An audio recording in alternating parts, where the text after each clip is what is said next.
Hi, welcome to guitar सीख। आज हम सीखेंगे one of the coolest things a guitar player can ever do.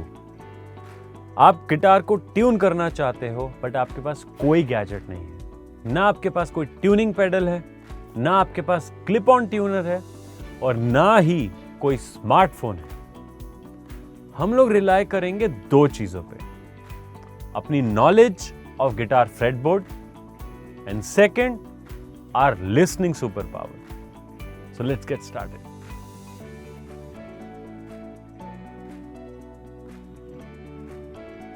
Music में total 12 notes होते हैं। ये जो 12 नोट्स हैं किसी भी म्यूजिकल इंस्ट्रूमेंट में एक्सेसिबल होने चाहिए।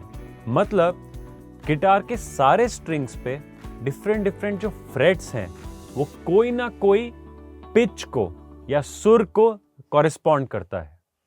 वो नोट्स कहां होते हैं? Let's see that on the guitar fretboard. अब आप केयरफुली ऑब्जर्व करो।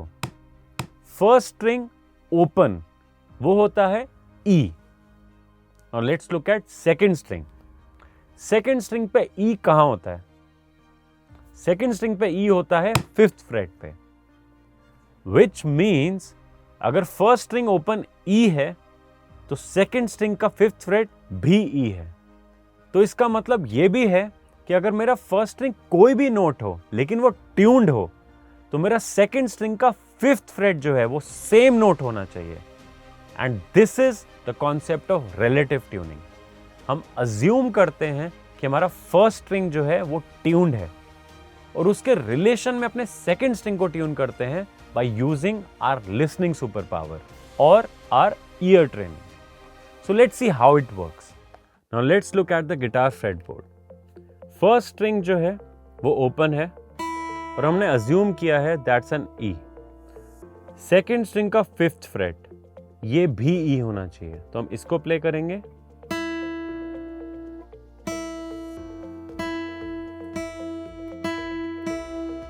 अगर ध्यान से सुने दोनों मैच कर रहे हैं। अगर ये मैच ना कर रहे होते हम सेकेंड स्ट्रिंग को लूज या टाइट करते इसको मैच कराने के लिए,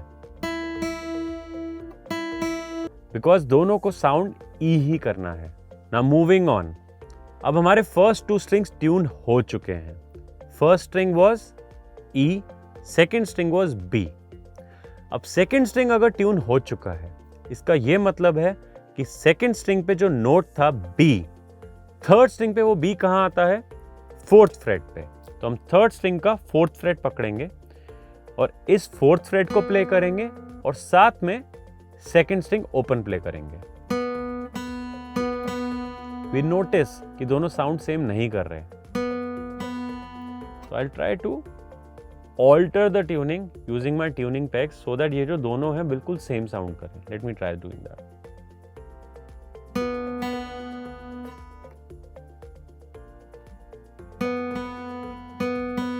मैंने थोड़ा सा टाइट किया थर्ड स्ट्रिंग को। नाउ थर्ड स्ट्रिंग का fourth fret and second string open, they sound the same.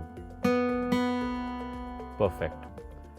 अब थर्ड स्ट्रिंग ट्यून हो चुका है तो थर्ड स्ट्रिंग ओपन होता है G। थर्ड स्ट्रिंग G है तो फोर्थ स्ट्रिंग पे G कहाँ है हमें ये देखना है। फोर्थ स्ट्रिंग पे G होता है फिफ्थ फ्रेट पे, विच मीन्स कि अगर मैं फोर्थ स्ट्रिंग का फिफ्थ फ्रेट प्ले करूं और थर्ड स्ट्रिंग ओपन प्ले करूं उनका साउंड बिल्कुल सेम होना चाहिए, विच इज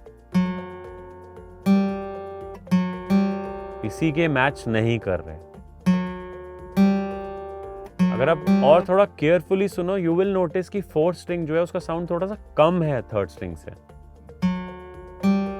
तो मैं फोर्थ स्ट्रिंग को थोड़ा सा टाइट करूंगा। Now they are matching. Let me see if I can fine tune it.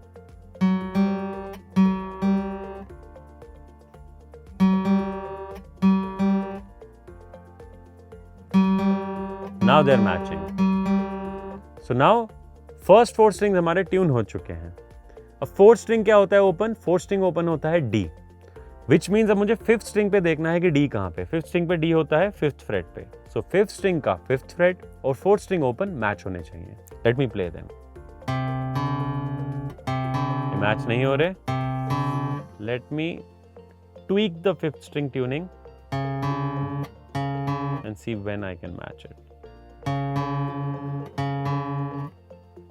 post.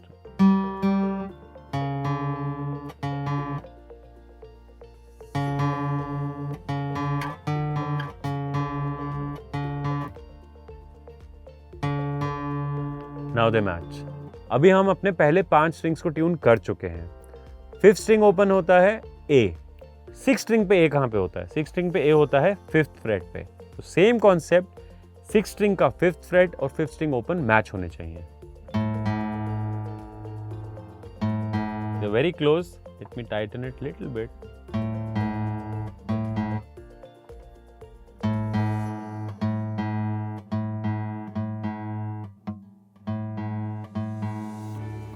Here you go. आपने अपने पूरे गिटार को ट्यून कर लिया without using any tuning reference. Isn't it cool? अब इंपॉर्टेंट चीज है which I really want to bring up. हम लोगों को ऐसा लग रहा है कि जब हमारे पास कोई ट्यूनिंग रेफरेंस नहीं होगा, कोई ट्यूनिंग डिवाइस नहीं होगा, तब हम इस कॉन्सेप्ट को अप्लाई करेंगे. बट ऐसा नहीं है. हमें इस कॉन्सेप्ट को यूज करना चाहिए टू शार्पन आवर ईयर्स. आपको पता है, अगर आपको एक बेटर गिटारिस्ट बनना है, ईयर ट्रेनिंग का बहुत बड़ा रोल है उसमें. So why don't you just drop any tuning device you have and try to tune your guitar by using just your ear. और the concept of relative tuning. Relative tuning को regularly practice करो जिससे आपके ear sharp हो and you become a better musician and you become a better guitarist. Signing off, Rahul Sharma.